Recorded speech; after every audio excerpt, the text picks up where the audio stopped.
Presença de todos, né, desejando bom dia nessa manhã do dia 10 de junho de 2021.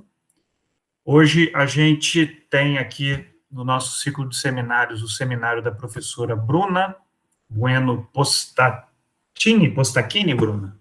Se eu falo Postachini. Postachini. Meu italiano ali um pouquinho da Sardenha, é um sotaque meio... Mas deixa eu fazer a apresentação da professora Bruna, gente. Ela é professora aqui do Departamento de Física da UFOP, tá? Esse seminário dela, inclusive, eu já comentei com todos os alunos calouros ainda que não decidiram sobre orientação. É uma área interessante e que vocês, tendo interesse, devem procurar a professora Bruna para fazer algum trabalho na área, tá? A professora Bruna, ela tem graduação, mestrado e doutorado graduação e mestrado pela USP, né, e doutorado pelo Instituto de Física da Universidade de São Carlos, com um período de sanduíche em Durham, em Durham University. Ela é especialista em fotofísica, né, fotofísica molecular, que é o tema da palestra de hoje, que ela vai apresentar para a gente. E professora aqui do departamento desde 2009, certo, Bruna? 2010, né? Então, já com bastante tempo de casa aí. A professora Bruna tem algumas publicações recentes muito interessantes aqui, que com certeza vai ser tema da palestra dela hoje. Então, eu desejo a todos um bom seminário. Bruna, por favor, eu te passo a palavra e obrigado por aceitar o convite, tá bom? Bom dia, pessoas, e imensa satisfação estar aqui com vocês, e gratidão, irmã, aí, pela possibilidade de estar apresentando meu trabalho aqui hoje.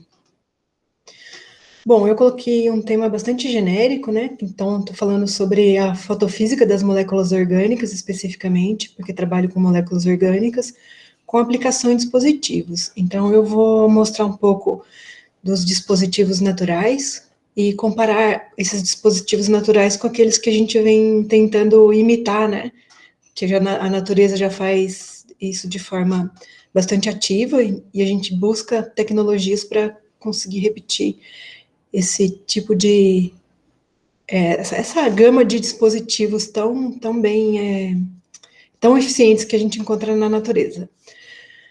Bem, então, a minha linha de pesquisa em fotofísica molecular, o laboratório onde eu faço uso lá dos equipamentos, ele é chamado de Laboratório de Fotofísica Molecular.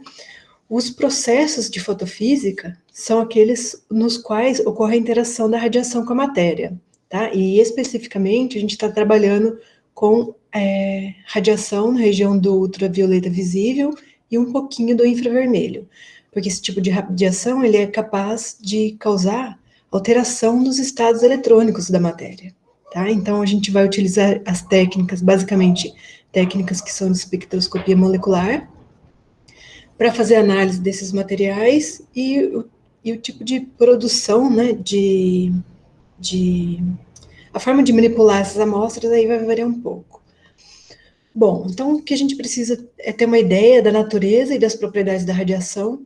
Basicamente, nós temos que ter em mente de que quando a gente tem cargas sendo aceleradas, essas cargas em processo de aceleração, elas produzem radiação eletromagnética, e dentro do contexto aqui, a ideia é que ora a radiação eletromagnética vai se comportar como onda, ora ela vai se comportar como partícula, né?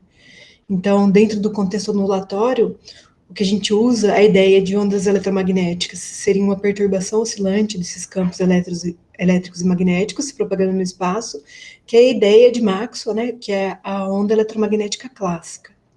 Então, seria que a gente deveria crer aqui que a aceleração dessas cargas causa a indução mútua dos campos elétricos e magnéticos. Então, o espaço está sendo todo permeado por essas oscilações, e o transporte de energia, ele é muito importante, porque é através desse transporte de energia que a gente consegue fazer a captação dessas quantidades energéticas.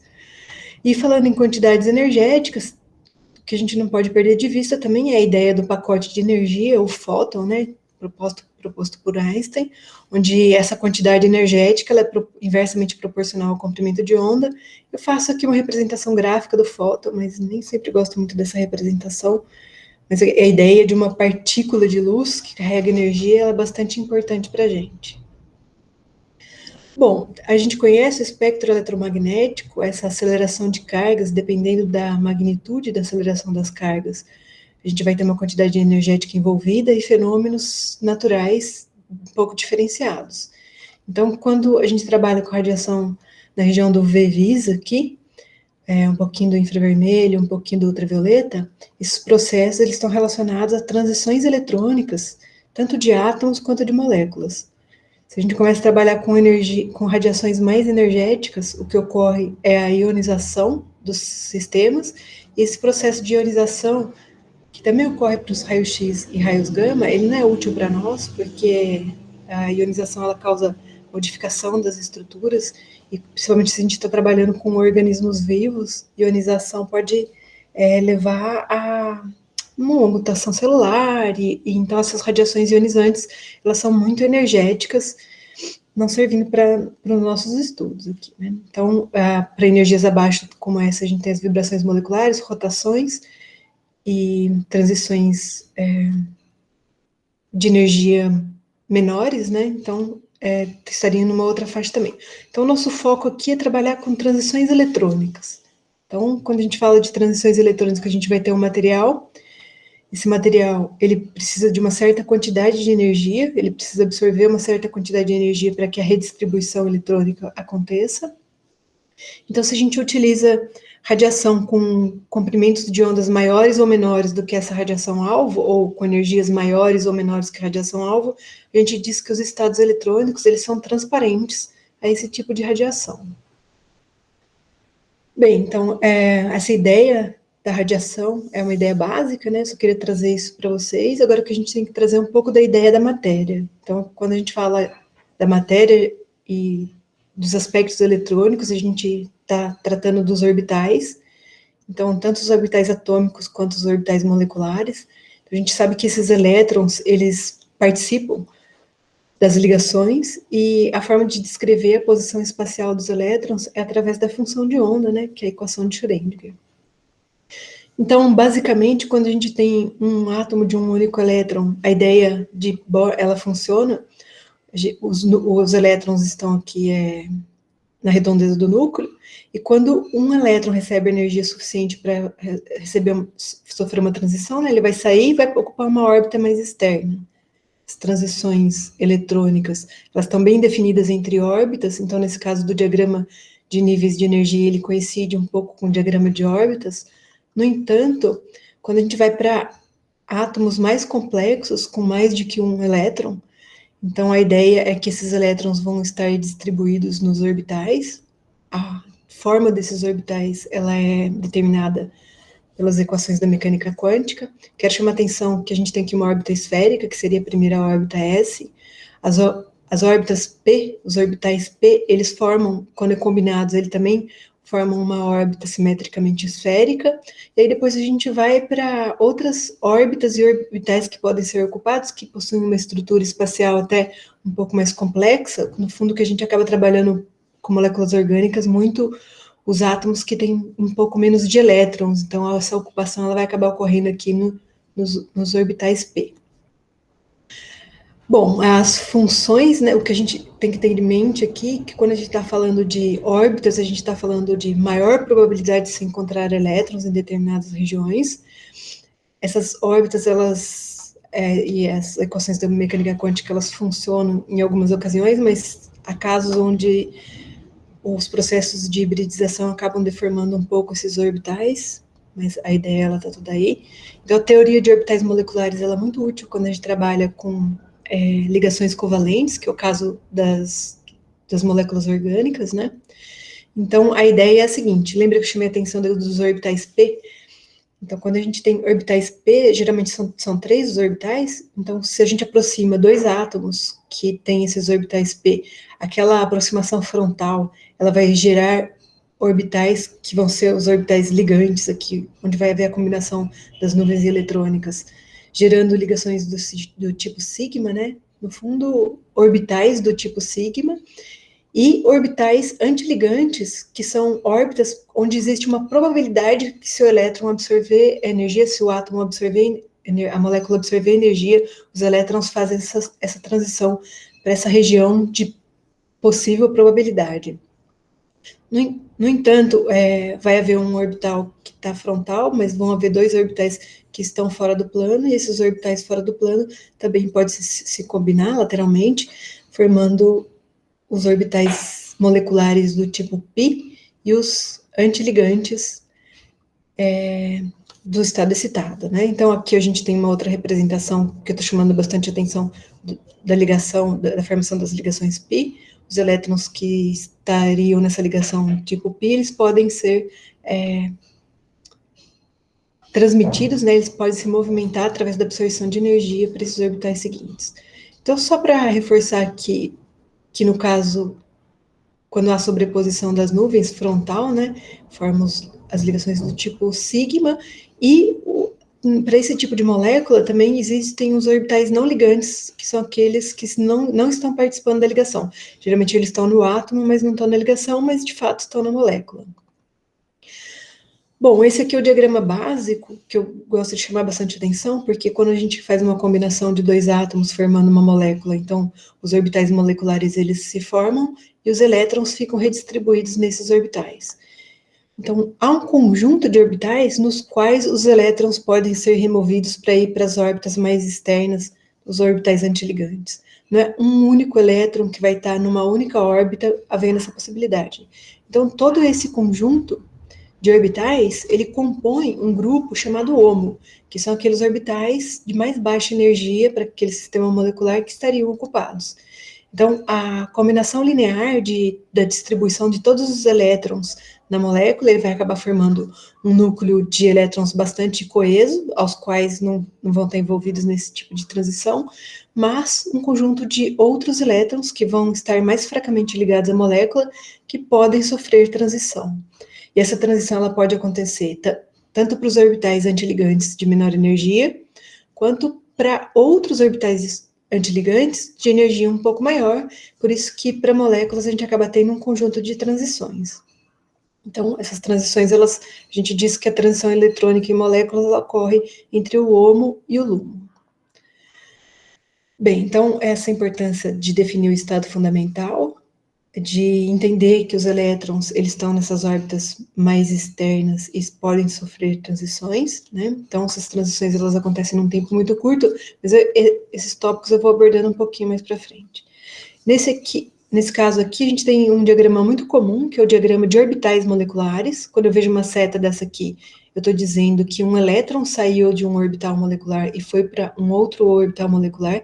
Então, esse gap de energia aqui, ele é proporcional à magnitude da radiação, ou da energia, né? Nesse caso, a gente está trabalhando com radiação, da radiação capaz de promover essa transição. Então, estaria o diagrama de transições eletrônicas para esse sistema. Mas é muito comum a gente tratar os sistemas moleculares não pelo seu diagrama de níveis de energia, mas sim pelo estado da molécula em sua totalidade. Então, aqui no S0 é como se a gente tivesse uma molécula no seu estado fundamental, e no estado fundamental ela tem uma distribuição eletrônica característica, o que leva a um alto valor de energia, que dá energia do estado fundamental. E a mesma coisa para esses estados excitados. O diagrama de Jablonski, que é o coração da fotofísica molecular, ele expressa a possibilidade de uma molécula absorver quantidades de energia diferenciadas, ou seja, populando as órbitas mais externas e reconfigurando a energia da molécula para que ela tenha um acúmulo. Geralmente, esse processo sempre, né? Esse processo é chamado de absorção. A absorção ela sempre acontece com excitação de níveis vibracionais e níveis rotacionais também. Porque eu estou dando energia para transições eletrônicas, essa energia é maior do que as energias dos processos de vibração e de rotação. Mas acontece que esse acúmulo de energia ele pode ser trabalhado de formas diferentes quando a gente trabalha com dispositivos. Então, algumas vezes é importante manter a molécula no estado excitado para que a gente consiga conduzir essa energia de excitação a outro tipo de polo dentro daquele sistema, ou fazer com que essa energia não seja perdida e seja rapidamente devolvida para o sistema na forma de luz também, que é o caso da fluorescência. Então, se eu tiver que ter um sistema, por exemplo, se eu tiver uma sonda, é importante que essa sonda floresça, então eu não quero que ela perca energia para outro tipo de ocorrência dentro do sistema. Então, essas ocorrências que eu estou mostrando aqui, elas acontecem na própria molécula, né? Inclusive, tem um processo muito importante que é de quando o elétron inverte o spin.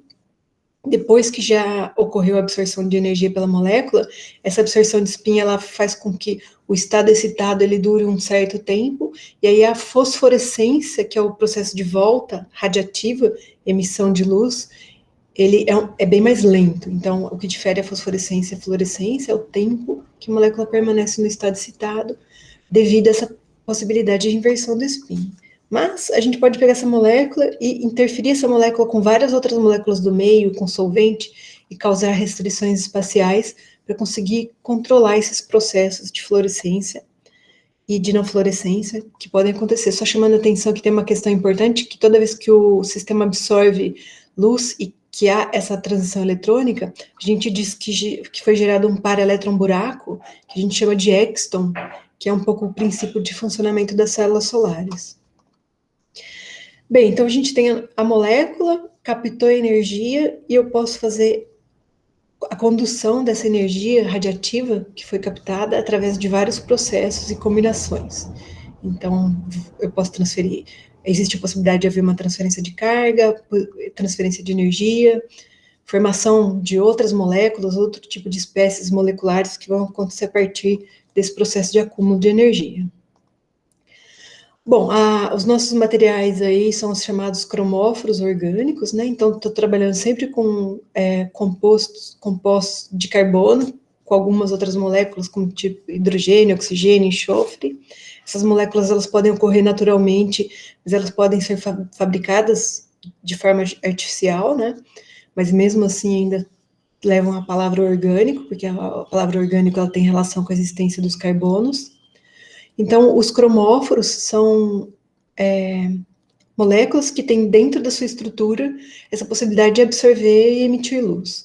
O carbono é muito importante para nós, porque dentro daquele tipo de distribuição dos orbitais p que eu mostrei para vocês, o fato dele ter somente 2 elétrons vai causar um abalo aqui na simetria desse orbital, e esses átomos, eles apresentam processos de hibridização, né, que são uma reestruturação dos orbitais, já não mais naquela estrutura de Linus Pauling que a gente está habituado, de S, P, então eles vão causar essa hibridização, ou seja, uma deformação da nuvem eletrônica. Existem 3 tipos de hibridização comum para o carbono, onde ele procura manter a estabilidade espacial aqui na formação desses orbitais. Para a gente, o processo de hibridização mais importante é esse sp2, onde o carbono ele distribui os elétrons, formando esses orbitais π, que estão fora do plano, e os orbitais sp2, que estão no plano. Quando 2 átomos de carbono se aproximam com essa estrutura, eles vão formar uma ligação dupla. Os orbitais frontais formam ligações do tipo sigma, e sigma antiligante, e os orbitais que estão aqui fora do plano, eles vão formar as ligações do tipo π. Essas ligações do tipo π, elas, fora do plano, elas acabam formando uma espécie de nuvem eletrônica. Então, essa seria a hibridização sp, mas eu quero focar aqui na nuvem eletrônica. Então, quando a gente tem uma combinação de ligações simples e duplas, essa combinação dos orbitais laterais forma uma deslocalização eletrônica. Então, um elétron de um carbono, ele vai permear toda essa ligação. Quanto maior for a conjugação, ou seja, quanto maior for a repetição dessas ligações simples duplas, mais o elétron fica fracamente ligado ao sistema, ou seja, menor a energia necessária para causar a transição eletrônica entre os orbitais HOMO e LUMO, né? Então, a gente consegue manipular a energia necessária para absorção, fazendo a modificação desse tipo de estrutura. Então, um exemplo que eu posso citar aqui é o caso, então, do beta-caroteno, que tem uma absorção em 454 nanômetros, e o licopeno, que a gente encontra no tomate. O beta-caroteno é muito comum na cenoura, mas também em outros alimentos como abóbora. O licopeno, ele absorve aqui em 474 nanômetros, enquanto o beta-caroteno absorve em 454 nanômetros. Todos dois aqui, eles possuem essa alternância de ligações simples e duplas. Então, os elétrons vão estar deslocalizados ao longo de todo o tamanho da conjugação. E, muito curiosamente, esses dois elementos, eles têm o mesmo número de conjugação, só que uma pequena alteração da estrutura nas cadeias laterais faz com que a compactação dos elétrons ao longo da conjugação seja um pouquinho modificada, e a energia necessária para fazer com que os elétrons sofram esse tipo de transição, ela é um pouco diferente. Então, aqui a gente tem um espectro de absorção em função do comprimento de onda, né? A absorção em função de comprimento de onda, ela é chamada de espectro. Os dois elementos, eles aparecem aqui com características de absorção diferenciadas. O licopeno, que é essa molécula mais alongada, ela vai ter os elétrons mais fracamente ligados, ou seja, as transições vão ser menos energéticas com um comprimento de onda maior. Aqui, só para curiosidade, então a gente está falando de absorções em torno de 453, estamos nessa região do azul aqui, então estamos falando de absorções na região do azul um pouquinho para frente. Então, se a gente traça uma reta do azul para o lado oposto, a gente vê o alaranjado, que seria o caso da cenoura, e um pouquinho mais perto do vermelho, o licopeno, ou seja, uma coloração um pouquinho mais avermelhada, alaranjado para avermelhado ou avermelhado mesmo. Então, esse disquinho aqui, ele mostra, com relação à região de absorção, qual é a cor que a gente vê aquele material. Então, nesse caso, a gente está chamando cromóforo apenas como um elemento absorvedor da luz. Nem toda a energia que é absorvida gera fluorescência, nem fosforescência. Então, muitas vezes, tudo que a gente conhece hoje em dia no nosso meio, que tem cor, né, tem pigmentos. Esses pigmentos, na maioria deles, estão relacionados com transições eletrônicas, que deixam apenas uma parte da luz ser refletida ou transmitida, e por isso que a gente vê cor. Então, não necessariamente a fluorescência também está relacionada a esse tipo de material, tá bem? Para a gente, os materiais fluorescentes são os mais importantes, porque no nosso laboratório lá a gente tem condições de medir muito mais a fluorescência do que a absorção. E também a fluorescência carrega informações dos processos que ocorrem quando a molécula está no estado excitado. Bom, aqui esse diagraminha ficou faltando comentar ele na figura anterior. Aqui, então, a gente teria uma ligação dupla, e aí eu tenho uma conjugação de duas ligações duplas, e essa conjugação vai aumentando, o que me diz que os níveis de energia HOMO e LUMO, eles acabam se aproximando, né, fazendo com que essa energia seja menor. Aqui tem um exemplo, não sei se esse tipo de material que está aqui é necessariamente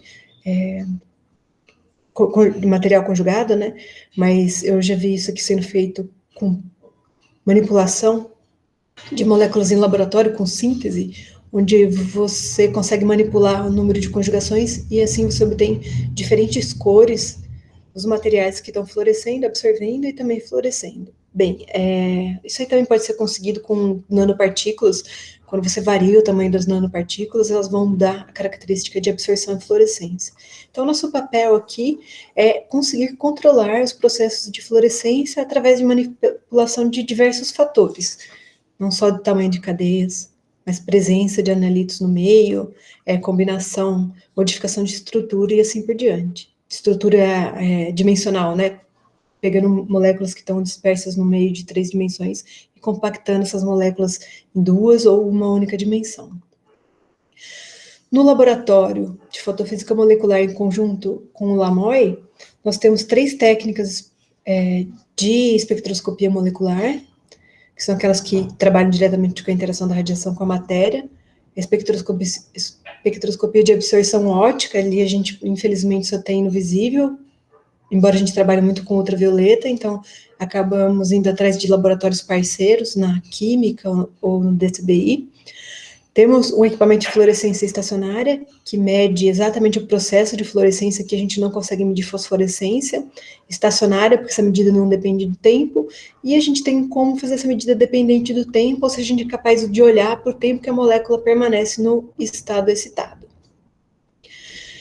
As dependências do laboratório, processo de fluorescência aqui acontecendo dentro de um fluorímetro, a parte de preparação de amostras ali, porque é muito importante a gente faz toda a preparação lá no próprio laboratório mesmo. Aqui a gente está mostrando dispositivos, mas faz bastante tempo que a gente não faz dispositivos, a gente não fabrica esses dispositivos no laboratório, não é à toa, porque geralmente eles precisam ser fabricados no vácuo, porque o processo de oxidação desse tipo de material é muito comum quando a gente mistura luz e ar.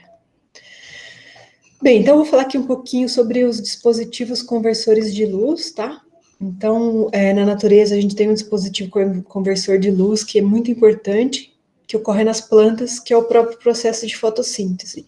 Então, quando a gente trabalha com uma molécula de clorofila, a gente identifica que nesse macrociclo, aquele conjunto de ligações simples e duplas que eu mencionei, que é onde o elétron vai estar deslocalizado, e a energia capaz de fazer com que essas transições aconteçam, ela é compatível com a luz visível, não é à toa, a natureza é sábia, né? Então, para uma molécula de clorofila, a gente tem vários tipos de molécula de clorofila, a clorofila A e a clorofila B são as mais comuns nas plantas. Elas têm duas bandas de absorção, essa banda de absorção em 650 nanômetros e uma banda de absorção em energia mais baixa, quer dizer, energia mais alta, com menor comprimento de onda. Então, somente com a clorofila já consegue aumentar a captação de energia solar, mas ela ainda tem pigmentos acessórios, não somente as folhas das plantas, mas as algas também, elas possuem pigmentos acessórios para cobrir uma região do espectro solar visível um pouco mais ampla, né? A gente tem aqui o beta-caroteno, tanto que quando as folhas das plantas começam a ficar mais velhas, a clorofila vai se perdendo e predomina aqui a absorção do beta-caroteno, que é uma molécula bastante, bem mais estável. Bem, o que acontece no caso da fotossíntese é que a folha é capaz de captar energia solar através dos processos de transição eletrônica, tanto da clorofila quanto dos pigmentos acessórios. Essa luz é conduzida de forma muito eficiente através das folhas, né, por processos de transferência de energia ressonante até polos, onde essa energia consegue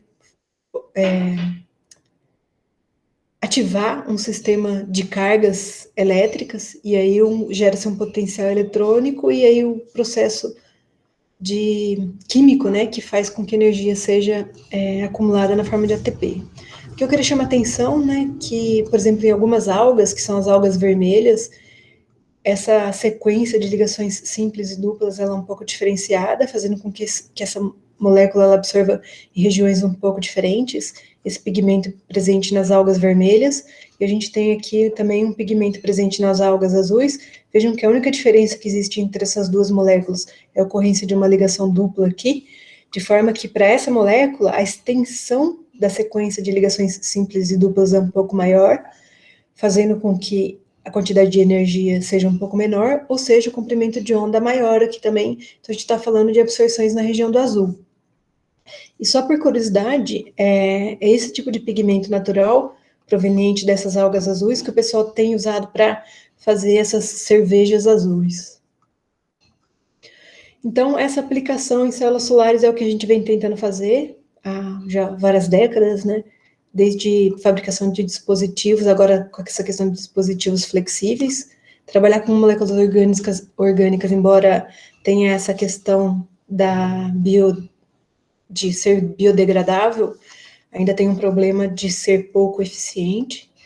Então, nos dispositivos que são tanto para captação de células solares ou capacitores, geralmente o que acontece é que a gente tem um anodo, esse anodo ele é composto por um material semi-transparente ou transparente, recoberto por uma camada de óxido de ítio, e um contra-eletrodo, ao qual vai haver uma diferença de potencial. Então, nessa região central, a gente tem o que a gente chama de camada ativa, a luz passa através desse eletrodo transparente, excita o material que está dentro dessa camada ativa, então nós usamos essas moléculas que absorvem através de processos de transição eletrônica ou homo-lumo, o par-elétron buraco é formado, e aí a gente tem que arrumar uma forma de melhorar esse dispositivo para que não ocorra fluorescência, que esse par-elétron buraco seja dissociado, então as cargas positivas vão migrar para uma direção, as negativas para outra, gerando uma corrente elétrica, e essa corrente elétrica pode ser estocada ou utilizada imediatamente a partir do momento em que ela ocorre.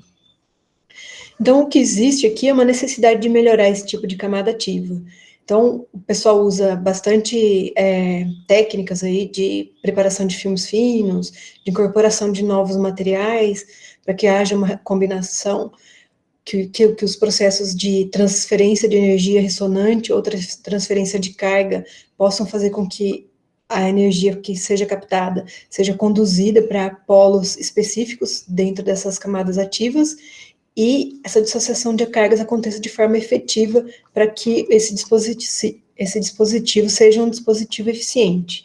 Então, está aqui a dissociação do Exton e a migração das cargas para as placas. Então, a ideia é trabalhar com a distância entre as camadas homo e lumo, e talvez até presença de outros agentes externos, que nem é o caso do fluoreno, que permite, que é um material que já se tem bastante estudo, no qual essa transferência de carga é bastante eficiente. Recentemente a gente fez um trabalho onde a gente utilizou moléculas que são moléculas conjugadas, que são fabricadas por colaboradores, né? Então o pessoal da química tem bastante habilidade aí em produzir esse tipo de material, e aí ficamos com a parte de estudar todos os processos fotofísicos dessas moléculas que são os benzotriazols, benzotriazols, né, e eles em combinação também com moléculas de fluoreno para otimizar esses processos. Então, a gente fica concentrado na parte dos estudos fotofísicos, não fizemos dispositivos com essa molécula. E aqui, bom, o Hermano já fez uma propaganda, né, então eu não vou esconder que estou procurando um aluno de pós-graduação, se alguém tiver interesse. Esse trabalho que eu vou citar agora é um trabalho que está em andamento. Eu já fiz alguns testes, então verifiquei que existe realmente a possibilidade de acontecer. A ideia aqui é utilizar moléculas que são fluorescentes para incorporar essas moléculas em matriz de celulose e analisar o comportamento dessas moléculas, tanto pelo fato de elas estarem restritas espacialmente na matriz de celulose, quanto pelo fato da matriz de celulose ser um filme autossustentável, então eu consigo remover ele do meu substrato com a molécula fluorescente, e também pelo fato dela permitir incorporação de vários tipos de elementos diferenciados. Então, aqui a gente tem essa molécula benzotriazol, aqui não é um benzotriazol, aqui eu usei uma molécula qualquer. Essa molécula é um cristal líquido, ela tem a característica líquido cristalina, porque ela tem um núcleo alongado e ela tem ramificações também. Esse núcleo alongado, ele faz com que a molécula tenha uma direção preferencial de absorção da luz, e é possível fazer com que essas moléculas ganhem uma certa orientação espacial. Eu fiz um teste de dissolvê-la em diferentes solventes. Aqui eu estou colocando para vocês essa questão essa aqui é somente a fluorescência, tá? A curva de absorção nem estou apresentando ela aqui. Geralmente a absorção ela ocorre para comprimentos de ondas menores, ou seja, mais energéticos, porque eu tenho que dar uma quantidade de energia suficiente para que a transição ocorra, e depois ela vai perdendo a energia de alguma forma ali, por relaxação. Então a fluorescência sempre vai acontecer em regiões menos energéticas. Então, essas diferentes solventes podem afetar as características da molécula, e aqui tem o caso do cloroformo, que altera significativamente a curva de fluorescência.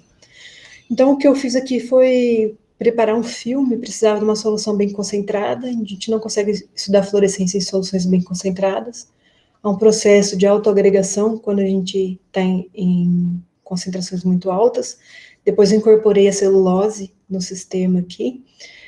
Existe um processo de agitação que faz com que essa coloração nessas soluções fique uniforme, que nem no caso aqui eu fiz a agitação, eu consegui um certo instante de estabilidade, tentei fazer a deposição dos filmes, alguns filmes ficaram bons, esses dois aqui ainda não tinham secado, mas eles também ficaram bons, o de etanol ficou um pouquinho pior, e aqui em cima eu tinha feito um filme com uma quantidade bastante grande de celulose, eu consegui remover ele com facilidade de substrato. Isso aqui parece um celofane, ele é um pouquinho quebradiço, isso faz com que, por exemplo, para fazer dispositivos flexíveis não seja possível fazer um dispositivo somente com esse material, mas se ele for utilizado para fazer recobrimento de alguma outra superfície também flexível, seria bastante interessante. Aqui eu mostro para vocês, então, qual que é a diferença entre o material produzido na forma de filme e na forma de etanol. Ele conseguiu manter as mesmas características no filme, que são os casos das bolinhas aqui, e em etanol também. Não posso comparar as intensidades de fluorescência aqui, porque eu tive que modificar a abertura para fazer a coleta da luz. E aqui, acho bastante interessante essa figura, é um filme, esse filme aqui de cima que eu coloquei ele numa cubeta para medir fluorescência. Então, a gente está vendo essa coloração lilás, que é a combinação do feixe excitação que está aqui na região do azul, em torno de 460 nanômetros, e da fluorescência do material que acontece aqui na região de 600 e poucos, 650 nanômetros. Então, essa combinação do vermelho com azul aqui daria da fluorescência no vermelho e da luz de excitação, que seria o azul, dando uma coloração de cor violeta bastante intensa. Dentro das perspectivas desse projeto, ainda pretendo fazer incorporação de moléculas de fluoreno na solução, e aqui ficou faltando colocar a figura, mas eu tenho uma outra molécula receptora que trabalha em combinação, porque eu quero induzir um processo de transferência de energia. Então, se alguém tiver interesse nesse trabalho, pode mandar um e-mail para mim, que eu posso dar um pouquinho mais de detalhes. Bom, eu gostaria de falar, assim, de outros fotossensores, que também são aplicados que também aplicam a fotofísica molecular, né? Então, quando a gente fala fotossensor, a gente está focado na capacidade de detectar, né? Capacidade de ver. Então, eu faço questão aqui de falar sobre a visão. Geralmente, o que acontece na visão é que a gente consegue captar fótons através de processos eletrônicos nos chamados cones e bastonetes que estão no fundo da retina. Então, qual que é a diferença? Como é que esse processo de captação da energia acontece? Ele acontece porque a gente tem dentro dos nossos olhos, ali dentro dos cones e bastonetes, estruturas que são rodopsinas, que são formadas por opsinas aqui com variados números de aminoácido, ligado a uma molécula cromóforo, que é o retinol. Então, fiz questão de mostrar a cenourinha ali, que tem o beta-caroteno, porque o beta-caroteno ele se divide em duas partes, formando duas moléculas que têm essa sequência de ligações simples e duplas, que a gente chama de vitamina A ou retinol. Aí o organismo da gente é capaz de fazer um processo de hidrogenase nessa vitamina A, formando essa molécula chamada retinal, nessa configuração de transretinal, e o organismo também consegue fazer uma isomerização do sistema aqui. Então, ele pode ir de transretinal para cisretinal, dependendo de características eletrônicas da molécula. Quando ela está nessa característica cisretinal, ela é capaz de se ligar a essa opsina. Ligada à opsina, ela é um fotossensor ativo, presente nos cones e nos bastonetes. Quando a luz chega nessa molécula, ela dá energia suficiente para a molécula sofrer a isomerização. Quando ela está isomerizada, a energia de ligação não é suficiente para mantê-la unida, ela se dissocia, e é como se a gente apagasse esse fotorreceptor. Então, é assim que a gente é capaz de ver os fótons que chegam à nossa retina, através das transições eletrônicas que acontecem nessa molécula retinal. Então, quando ela apaga, ela precisa sofrer um processo novamente de conversão. Essa conversão depende de enzimas que são fabricadas no fígado, tá? Para que ela seja novamente ligada à opsina e se torne um segmento ativo. O que vai mudar aqui entre os cones e bastonetes é que os bastonetes nos dão a habilidade de ver na região, enxergar luz, né? Acho que eu tenho uma figura um pouquinho mais para frente ali, eu já vou comentar isso. Só para vocês terem uma ideia da estrutura, a membrana celular, ela está aqui, todo o segmento aqui, rodopsina, está incorporado nessa membrana. Dentro desse segmento tem a opsina é diferente para cones e bastonetes, é diferente para os cones que vêm em diferentes cores, e o retinal, essa associação do retinal com a opsina, faz com que a nuvem eletrônica ela esteja um pouco mais compacta ou menos compacta, fazendo com que o comprimento de onda seja um pouco maior ou um pouco menor. Então, dentro das estruturas que são os cones e bastonetes, uma curiosidade que a gente é capaz de ver, a gente tem cerca de 130 milhões de bastonetes, enquanto somente 7 milhões de cones, e é por isso que no escuro a gente não consegue ver cor, porque quando a luz chega, ela vai tentar excitar os diferentes comprimentos de ondas. Então, os cones têm o máximo de absorção em 420, 434 e 564. Enquanto nos bastonetes, a faixa é uma faixa média, então ela está centrada mais ou menos aqui em 500 nanômetros, Quando a luz chega na retina no escuro, ela vai tentar atravessar, são poucos fótons, os fótons vão encontrar majoritariamente bastonetes e não cones, e aí então, com baixa intensidade luminosa, estatisticamente, somente os bastonetes são excitados e não os cones. Então, conforme mais fótons chegam na retina, aí começam a excitar esses poucos cones que nos dão a característica de visão RGB aqui, né, o vermelho, o verde e o azul. E a nossa percepção visual, ela vai depender da quantidade de cones que a gente tem na retina, de cada um desses cones especificamente. Bom, então a gente usa essa habilidade de ver a partir de transições eletrônicas com várias aplicações, como, por exemplo, nessas aplicações farmacológicas. Aqui eu cito o microscópio de fluorescência, que é um tipo de microscópio que muito utilizado para trabalhar com células. Então, aqui eu estou vendo uma estrutura celular complexa que é formada pela marcação fluorescente tanto dos núcleos, quanto do citoplasma, quanto da membrana celular. Então, só comentando aqui com vocês, a gente trabalha em colaboração com o pessoal da farmácia usando nanopartículas estruturas, nanocarreadores de drogas, que tem duas finalidades. Uma é conseguir levar os marcadores para as regiões distintas do corpo, e o outro é levar drogas específicas, né, que tenham alguma finalidade, uma função objetiva, ou no fígado, ou no rim, na bexiga, e dependendo do tipo de órgão que você quer que essa droga chegue majoritariamente, a gente faz alterações funcionais nessas estruturas para otimizar a entrega desses fármacos. Não é um caso de sonda, né, mas um caso de nanocarreadores, ele é nanodrogas. Bom, voltando aqui à ideia de marcadores, então, o marcador de núcleo, esse DAP, quando ele não está ligado ao núcleo, ele não é fluorescente, quando ele se liga ao núcleo, ele se torna fluorescente, absorvendo luz na região de 358 nanômetros e fluorescendo em 461 nanômetros. Então, geralmente, o que se faz no microscópio de fluorescência é colocar vários marcadores que se incorporam às regiões distintas, aí a luz é jogada sobre o material, geralmente luz branca, e aí a imagem fotográfica ali, ela é captada em cores específicas, e aí a composição das cores, as chapas são sobrepostas, e a gente consegue ver a estrutura mais complexa. Vou citar um pouco com relação a alguns trabalhos que eu fiz com o pessoal da farmácia em relação ao uso dessa fluorescência nesse tipo de material. Esse trabalho é bastante interessante. Peraí, que não estou conseguindo seguir. Tá.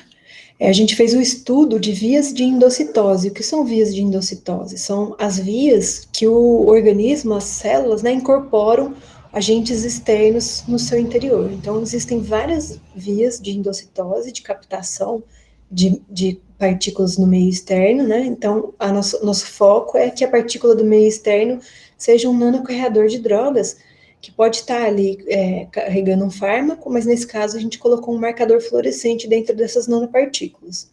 Então, as nanopartículas são carregadas com material fluorescente, depois a gente criou diferentes tipos de células, de fígado, de rim, de bexiga, de pulmão, em placas de Petri, e esses crescimentos celulares receberam uma dosagem dessas partículas para que elas fossem incorporadas. Aí o que a gente faz é pegar as células, passa ela por um processo de ruptura da membrana celular para extrair a parte interna ali, o interior, o bucho da célula, né, para analisar se dentro desse meio intracelular haviam partículas marcadoras. Não só isso, saber se o material foi incorporado, mas também usamos inibidor de algumas vias para saber se esses medicamentos inibidores de vias, eles seriam ativos para conseguir fazer com que houvesse o bloqueio de fato dessas nanopartículas. Então a gente usou as duas situações, uma em que o cultivo celular recebia a nanocápsula com marcador, sem a influência de agentes externos, e com os inibidores para saber se essas vias elas eram capazes de inibir o processo. Então, isso aí precisa de todo um estudo da absorção, de como a absorção e a fluorescência do marcador varia em função da concentração, porque existe uma tendência natural da concentração da fluorescência ir aumentando conforme a concentração aumenta, mas também existe um processo não intuitivo de que quando você tem concentrações muito grandes, outros processos passam a acontecer e a fluorescência é suprimida, levando a um resultado de falso negativo. Então, esse estudo é feito em função da concentração, em função dos diferentes solventes que a gente tem no meio, depois a estabilidade da partícula, quando a gente vai modificando a quantidade de solvente que existe na região interna, e até mesmo o estudo de carregamento dessas partículas, porque algumas vezes a combinação com a própria nanocápsula pode fazer com que a supressão da fluorescência ocorra. E, finalmente, nós conseguimos um trabalho bastante interessante, mostrando a diferença entre a fluorescência, né, proveniente daquele meio celular, sem a presença do inibidor, e depois com a presença do inibidor, e depois a partir dessa porcentagem nos vários cultivos celulares, a gente conseguiu ter a ideia de quais das vias eram maiores inibidores, qual tipo de nanopartícula a gente conseguia passar a partir de uma determinada via. Bom, tem um outro trabalho aqui que a gente utilizou essas partículas apenas como um marcador para fazer análise da efetividade de um tipo de síntese muito comum e uma síntese bastante, eles chamam de síntese limpa, né, que o pessoal chama de química click.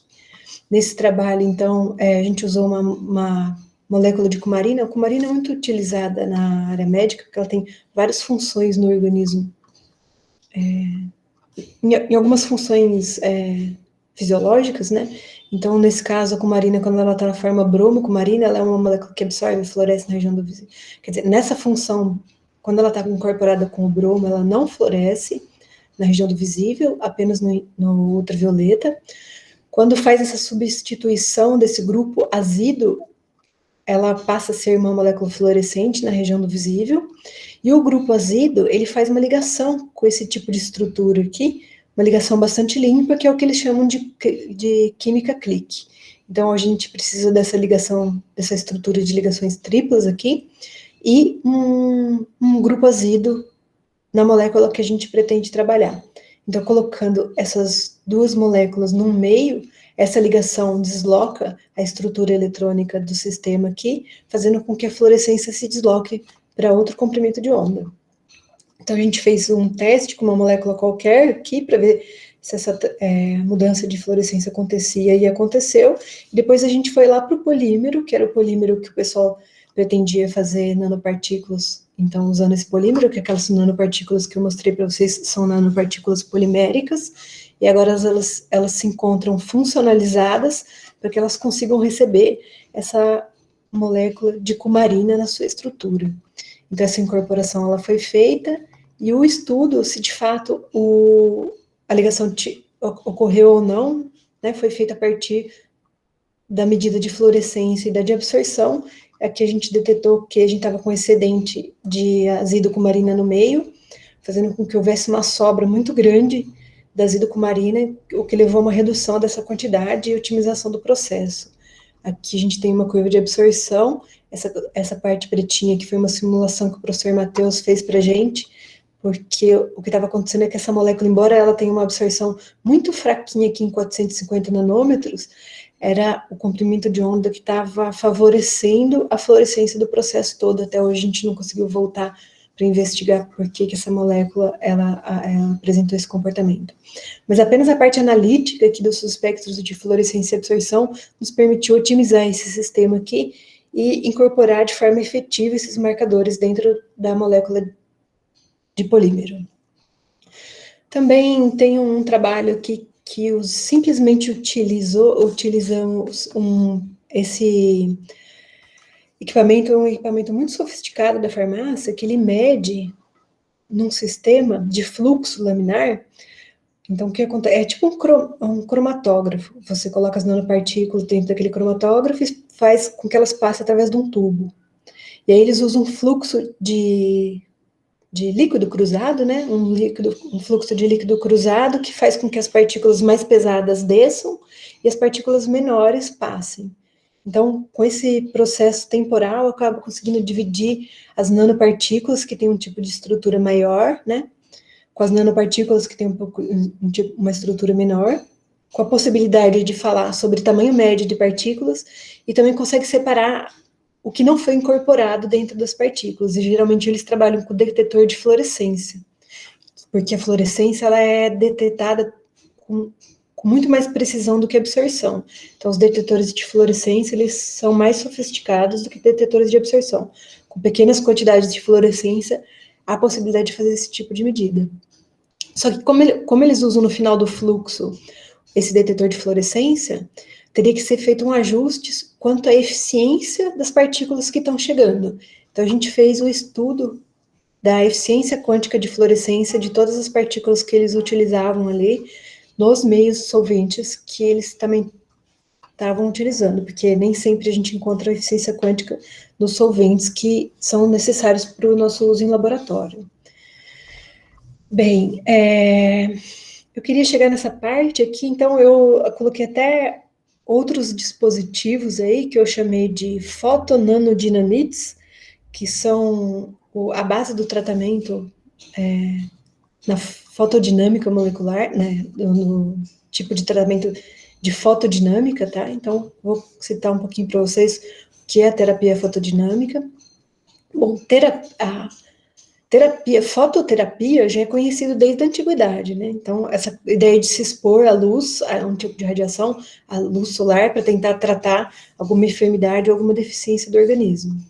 A palavra fotodinâmica, ela aparece quando, além da própria luz no organismo, você usa um outro tipo de molécula que vai ter uma função específica no organismo. Então, quando a gente está falando de terapia fotodinâmica para tratamento de câncer, o que a gente vai usar é um fotossensitizador, e os fotossensitizadores são essas moléculas que vão absorver luz. Então, vão absorver luz, vão ter uma interação específica com a luz a partir do momento em que ela recebe e provavelmente uma interação com o meio natural. Então, eu coloco aqui para vocês uma ideia, então, do que seria o processo. Aqui é uma molécula de porfirina, que tem uma estrutura semelhante ao que tem a clorofila, que é esse macrociclo com metal central. Essas moléculas, elas têm um uso muito importante em terapia fotodinâmica, porque elas absorvem luz, geram estados excitados, os elétrons sofrem uma transição eletrônica, eles fazem uma inversão de spin e populam aquele estado chamado estado tripleto, que no estado tripleto permanece um tempo mais longo no estado excitado. E permanecendo um tempo mais longo no estado excitado, e a energia que ele forma é compatível com a energia do oxigênio molecular, e ocorre várias vias de excitação do oxigênio molecular do meio, que nesse caso seria o meio celular. Então, o ratinho, o cobaia aqui, ele recebe a dosagem. Essa dosagem, ela é distribuída no organismo, e aí aqui às vezes entra a necessidade de usar um tipo de nanopartícula para que você consiga carrear a droga para algum órgão específico, mas nesse momento, esse ratinho, ele se encontra fotossensível, ou seja, para o ser humano, hoje a terapia fotodinâmica, ela já é aplicada em algumas clínicas, mas a ideia é de você manter esse organismo longe da exposição geral de luz. Então, a exposição ela vai ocorrer direcionalmente, né, numa região onde é a região que o tumor se encontra. Existe uma interação preferencial de algumas moléculas com células cancerígenas, porque elas são mais ácidas do que o restante do organismo, então isso aí já seria uma interação preferencial, mas nesse caso aqui a gente expõe o cobaia a uma luz específica na região em que ela está acontecendo, e aí vai acontecer um processo de necrose celular, porque a partícula, que é o fotossintetizador, ela absorveu luz, formou os estados tripleto, que transferem energia para o oxigênio singleto, que é altamente reativo. Então, você consegue, como se fosse nanodinamitar as células cancerígenas na região onde elas se encontram em grande quantidade. Aí ocorre a necrose celular. Então, esse tratamento é muito comum para tratamento de câncer de pele, porque o câncer de pele ele é mais superficial, né? Então você tem uma característica superficial. Então, quando você coloca um marcador, pode ser tipo o fotossintetizador, ele pode ser espalhado nessa área através de uma pomada, você não precisa colocar o fotossintetizador por via intravenosa, então você está tornando só uma parte do corpo susceptível aqui à radiação, né? Então, essa região que mostra um câncer que já está de alguma forma bastante profundo, a irradiação vai acontecer, a necrose, ela toma sequência, aí depois da necrose do tecido cancerígeno, acontece um processo de cicatrização mesmo, e geralmente essa parte da pele, ela se perde como se fosse uma casquinha mesmo, sem precisar fazer intervenções cirúrgicas mais profundas, que acabam levando à necessidade de plásticas futuras. Então, aqui tem um outro exemplo também, onde essa cicatrização, ela gerou uma marca insignificante perto do que geralmente acontecia no caso do tratamento de câncer de pele. A desvantagem da técnica é que ela opera na região do visível, e a própria pele, ela tem vários pigmentos que absorvem a região nessa luz visível, impedindo que o tratamento se aprofunde nas camadas mais internas do sistema aqui. Embora hoje o próprio câncer de colo de útero também pode ser tratado a partir desse tipo de técnica, porque eles levam a luz através de fibras ópticas, então você consegue atingir regiões internas do organismo, onde esse tipo de célula cancerígena, ela recobre superfícies que podem ser atingidas por essas fibras. E aí existe todo um estudo, né, de como otimizar esse tipo de sistema, para fazer com que esse oxigênio singleto seja excitado da forma mais efetiva possível. Então, existem várias gerações de fotossintetizadores, de forma a causar uma letalidade menor para o organismo. Então, a pessoa que recebeu um tipo de dosagem dessa, ela precisa conseguir eliminar. Eu gosto muito dessa parte aqui, mas ultimamente a gente não tem trabalhado com nenhum fotossintetizador junto com a farmácia, então essa ideia aí, ela é uma ideia, um projeto que não está em andamento atualmente, né, embora a gente sempre fique buscando possibilidade de trabalhar com o pessoal da farmácia. Bom, o tratamento de câncer mesmo, desenvolver moléculas para tratamento de câncer a gente não tem feito, mas trabalhar com esses nanocarreadores e otimizar os nanocarreadores usando essas sondas fluorescentes é uma coisa um trabalho que é bastante ativo. Só para vocês terem uma ideia, quando eu falei que o diagrama de Jablonski era o coração da fotofísica molecular, né, então aqui é um caso de um fotossintetizador para terapia fotodinâmica. A própria molécula que é o sintetizador, ela tem os estados eletrônicos previstos, tanto do estado singleto quanto do estado tripleto, lembrando que no tripleto tem essa inversão de spin. O gap de energia, que seria o processo de fosforescência, ele é um pouco menor do que o gap de energia da fluorescência. Esses estados tripletos populados, eles têm energia compatível com o gap de energia de geração de oxigênio excitado. Então, essa transferência de energia, ela acontece no efeito tipo antena, no qual existe uma polarização entre a molécula, o dipolo de transição eletrônico da molécula fotossintetizadora e do oxigênio local, né, que é o oxigênio molecular, e essa excitação, ela acaba acontecendo, e essa reação ocorre havendo a nanodinamitação lá do tecido cancerígeno. Aqui são os estados eletrônicos do oxigênio, e o oxigênio ele se encontra majoritariamente na forma, ele é estável na forma tripleto, né? Não na forma singleto, porque os dois spins os dois elétrons que ocupam a órbita orbital menos energético, mais energético ocupado, ele é com os spins paralelos. Bom, e é isso então, não sei se era esse tempo que tinha previsto, mas eu fiz um monte de slides aqui, que na verdade tinha 108, eu dei uma cortada hoje. Mas espero ter dado uma ideia do trabalho. Tá ótimo, obrigado, Bruna. Bom, vamos agradecer virtualmente. Tem uma palminha Obrigada. também, né, que coloca no... Legal, Bruna. Bom, vamos abrir agora para discussão, mas Eu vou fazer uso aqui da posição de mediador para já fazer uma pergunta, ô Bruna. Vou atravessar todo mundo rapidinho aqui no. Essa parte do câncer, no final, vocês, se eu entendi, vocês não fazem a pesquisa no lado clínico, né? Mas é possível, por exemplo, se um aluno quiser atuar, vocês desenvolvem algum tipo de mecanismo que pode atuar nessa área do tratamento do câncer, né? E, claro, eventualmente um aluno pode fazer contato depois com quem faz pesquisa na área clínica, né? Se é isso se eu entendi, é isso, né? A gente tem uma colaboração que faz pesquisa na área clínica, que é o pessoal da farmácia lá, a professora Vanessa, eles têm todo o protocolo lá no laboratório para fazer a aplicação em cobaias vivos, né? Mas geralmente a primeira parte do estudo ela é feita em cultivos celulares, né? In vitro, né? Então, é possível fazer esse cultivo in vitro também. Mas o que a gente trabalha mais lá é o uso dos nanocarreadores para conseguir levar esses materiais para essas células especificamente, né? Agora, o que a gente não tem feito é estudar a molécula que seja mais eficiente. Então, a gente não tem desenvolvido moléculas que sejam mais eficientes. Mas o que uma molécula precisa para ser eficiente em terapia fotodinâmica? Ter um estado tripleto com permanência longa.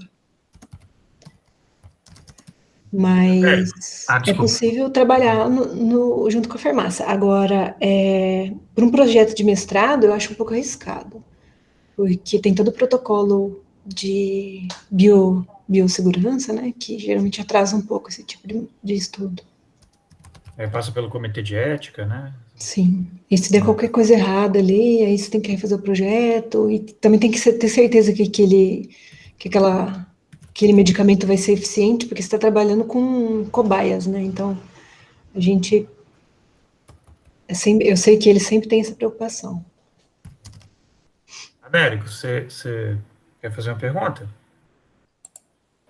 Então, bom, primeiro, assim, parabenizando, né, a Bruna por essa, primeiro vamos chamar, pela exposição, né, bastante didática, né, de todas as bases aí, né, desse trabalho. Eu acho que foi muito bacana, fiquei muito feliz, inclusive, ver que tem um dos bastonetes que é meu parente, né, chama Tristan, então foi um negócio, assim, bastante interessante. Não sei se a Bruna esperava que eu fosse fazer uma piada tão idiota como essa, mas de qualquer forma, né, eu acho que foi muito bacana, né. Eu quero até falar, né, o professor Vanderlei, não sei se a Bruna trabalhou com o Vanderlei Banhato, né. Então, o Vanderlei ganhou agora, esses dias eu vi a notícia, um dos prêmios da Unesco, exatamente, parece que esse trabalho aí, nessa área de fototerapia, né, fotodinâmica, inclusive o grupo lá de São Carlos, ele é um grupo formado por pesquisadores de tudo quanto é área, né, Bruno? É um grupo, assim, eu estou falando que o Vanderlei tem trabalhado muito com a Sociedade de Metrologia, porque o Vanderlei era ou é um dos representantes da IUPAP nessa área de metrologia. E ele atuou, inclusive, no desenvolvimento do novo sistema, da nova versão do SI, né, pela IUPAP, né? Então, assim, a gente conhece o Vanderlei há muito tempo, né, mas ele tem dado. Então, essa área é uma área extremamente interessante, né? E, de fato, devo até confessar que não sabia que a professora Bruna estava trabalhando com dinamites tão pequenas e tão eficientes. Eu acho que é um negócio muito importante para o nosso departamento, é um tema muito importante, né? Porque isso nos coloca na vanguarda, né, de uma aplicação de grande interesse, né, para todo mundo. Tá certo? A questão do câncer, não é? À medida que a gente vai envelhecendo, tá certo? O câncer é o tema-chave, né? Depois que nós passamos do tempo de vida de 40 anos de idade, que é o tempo de vida média dos humanos em estado selvagem, né? Depois que nós passamos da expectativa de vida de 40 anos, o câncer se torna um companheiro a ser esperado mais no futuro, né? Então, eu acho que é um negócio, assim, fundamental, né? Não só eu que tenho um pouco mais de idade que vocês têm interesse nisso, mas eu acho que é um interesse muito grande. Agora, Bruna, eu queria te perguntar, que eu meio que comi mosca, talvez, na hora que você falou de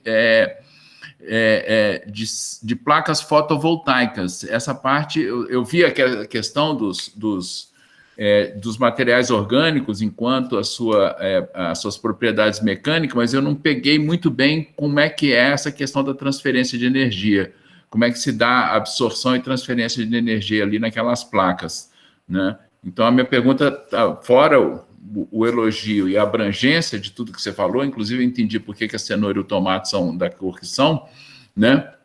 Mas essa questão das placas fotovoltaicas eu queria ver um pouco, porque eu acho que isso também é de enorme interesse, né, e é uma área de aplicação tecnológica extremamente importante, né? Mais uma vez, obrigado pelo seminário. Obrigada, Américo. Bom, espero que a abrangência não tenha sido muito superficial, não tenha gerado superficialidade. Pelo contrário, pelo contrário. Com relação a estudos com o professor Banhato, eu tive lá no Instituto de Física de São Carlos, na época que ele estava com bastante destaque nessa parte de terapia fotodinâmica, né? Realmente tem uma participação muito importante. Inclusive, em 2015, a Santa Casa inaugurou um centro de terapia fotodinâmica, que tem toda a colaboração da USP, e, inclusive, vários pesquisadores se deslocaram para desenvolver pesquisa exatamente nesse centro, assim. Então, é um polo tecnológico dentro da Santa Casa que é muito interessante. E, além da terapia fotodinâmica que ele usa aí para tratamento de câncer, parece que o Banhato também desenvolveu um equipamento agora. Até minha irmã, que tem fibromialgia, ela fez o tratamento na semana retrasada e parece que foi muito eficiente, que é o uso da luz, da radiação infravermelha combinada com ultrassom, e parece que os tempos de exposição e a potência que eles conseguiram otimizar o equipamento ali, faz com que eles consigam tratar não só a fibromialgia, mas reumatismo, né, que são doenças autoimunes e que causam dor, e a dor é terrível, né? Então parece que eles estão conseguindo fazer esse tratamento. Então eu queria colocar essa coisa a mais, embora não sejam transações eletrônicas de fato que estão acontecendo ali, né? Essa captação da energia e da radiação bem efetiva no organismo. Parece que a aplicação é feita somente nas mãos e nos pés, porque os fotorreceptores para esse tipo de radiação, eles ocorrem majoritariamente nessas regiões do corpo, mas os benefícios se estendem para o corpo todo. Bom, e com relação a células solares, né, fotovoltaicas, a gente conseguiu o equipamento de fluorescência resolvida no tempo que a gente tem hoje, num projeto junto com a professora Teresa Atvars, da Unicamp, que foi reitora da Unicamp há um tempo, que ela faz parte de um projeto do Instituto Nacional de Eletrônica Orgânica, que está funcionando desde 2004 no Brasil, que é um daqueles projetos de redes, né, que o governo federal colocou uma época aí. Então, a gente conseguiu comprar esse equipamento para desenvolver para otimizar as camadas ativas de células fotovoltaicas. Bom, o que acontece basicamente numa célula fotovoltaica é que você tem que ter um material orgânico, né? Sei como funcionam os orgânicos. Um material fotoativo, que é um polímero, ou uma molécula orgânica conjugada desse tipo, não necessariamente tão grande como um polímero. E conforme ocorre a absorção, há uma transição eletrônica dessa natureza, da região do visível, jogando esses elétrons para as camadas mais externas. E se forma o exton a partir desse instante, onde você tem um buraco e um elétron. Então, alguns desses materiais têm um campo elétrico intrínseco, e os elétrons vão acabar migrando preferencialmente para um lado e os buracos para o outro. Geralmente o campo elétrico, o campo elétrico intrínseco, ele tem que ter uma relação com os contraeletrodos que você coloca ali, e aí você consegue gerar um gap, preencher o gap de energia entre os contraeletrodos com a existência do material. Nem sempre você consegue preencher esse gap, fazendo com que essa dissociação de cargas aconteça. Algumas vezes é necessário que você aplique um pequeno campo elétrico ali para facilitar a migração das cargas e a geração de correntes. E, então, você tem a dissociação do exton gerando corrente. Agora, o processo da migração de carga, o processo de transferência de carga e energia são processos para melhorar a eficiência da camada ativa. Então, se você tem ali um cromóforo que absorveu luz e gerou o exton, ele vai se recombinar e vai emitir luz e vai perder eficiência como célula solar. Aí você coloca uma molécula, por exemplo, como o fluoreno, que vai doar cargas próximo, aí você gera o exton, aí há essa doação de cargas, e nessa troca de cargas você torna aquele elétron que foi para a camada externa mais livre. E aí você consegue fazer com que esse elétron ele seja mais... ele se aumenta a mobilidade dele no sistema. Agora, os processos de transferência de energia ressonante também são possíveis, que é o que a planta faz, né? Ela vai transferindo por transferência de energia ressonante, é o efeito antena. Então, quando você gera o exton, você vai ter um dipolo de transição, e se você tiver uma molécula próxima, com orientação dipolar, vai haver essa transferência de energia sem emissão de luz.